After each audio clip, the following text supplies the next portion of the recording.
Hello, the people of God. Welcome to the third Sunday of Lent. I'm Father Barry, appearing priest of the Congregation of Holy Cross. And when you get to Mass, you hear our collect.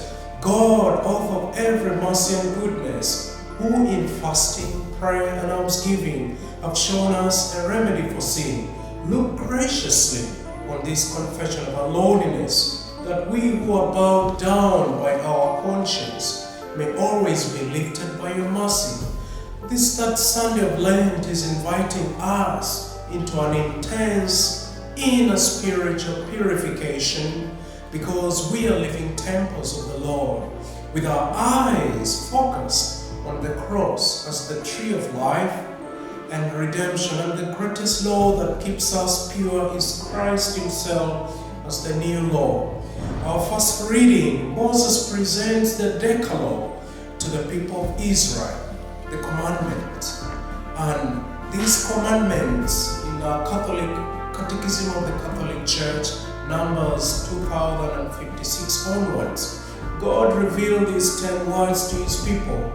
They are preeminently the words of God. The gift of the commandment was a seal of God and His covenant people, Israel.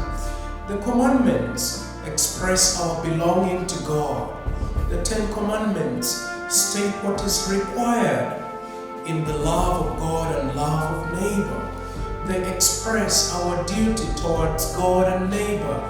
The commandments are engraved by God in our human hearts. The commandments take full meaning with Christ Himself as the law. We as children of the new covenant, Christ becomes the law for us, and we keep our gaze on Him so that we are kept pure from sin. In our second reading, St. Paul experiences frustrations with the Jewish thought of the Messiah. The Jews thought of a Messiah who is conquering, political, and they were still awaiting for Him. The Greeks, on the other hand, the gospel being taken to them, they valued their civilization, their philosophy. That was all they valued, and it was power for them. And when Jesus talks about,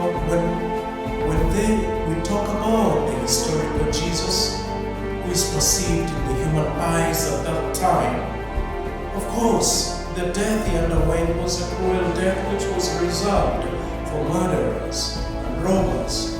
Crucified on the cross, He was falsely accused and convicted for civil disobedience and crucified on the cross by the Romans.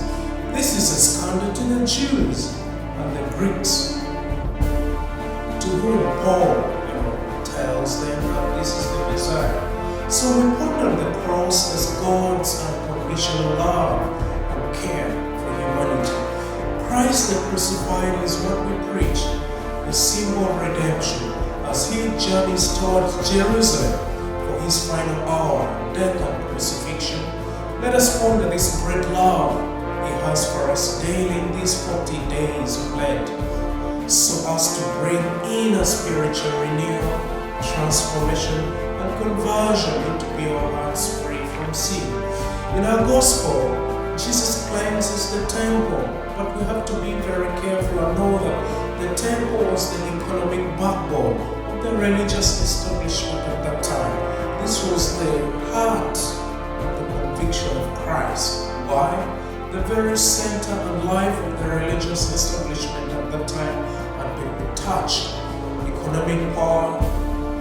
The temple is where business was transacted. Animals were sold for sacrifices, for pilgrims who would come to Jerusalem. And taxes were levied. So besides the religious reasons they gave for convicting Christ, they were having that very underlying issue of their economic life being tampered with. So He was quoted to have said that, you'll destroy the temple. That was during Jesus' trial. He quoted those words, which is the very scene of today's gospel.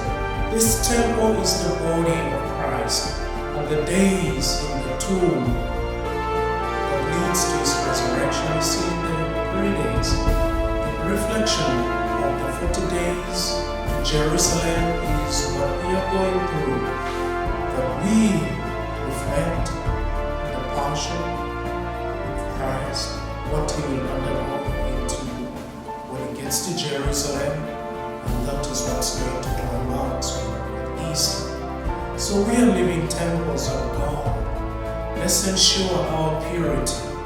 Let's ensure a cleansed heart, cleansed mind, a cleansed body. The sacrament of reconciliation becomes very handy for us in this period. May the Lenten spirituality make us fervent in prayer as we grow every day in intimacy with God, as we move towards these 40 days of our prayer, almsgiving, fasting, so that we can truly experience the resurrection. God bless you.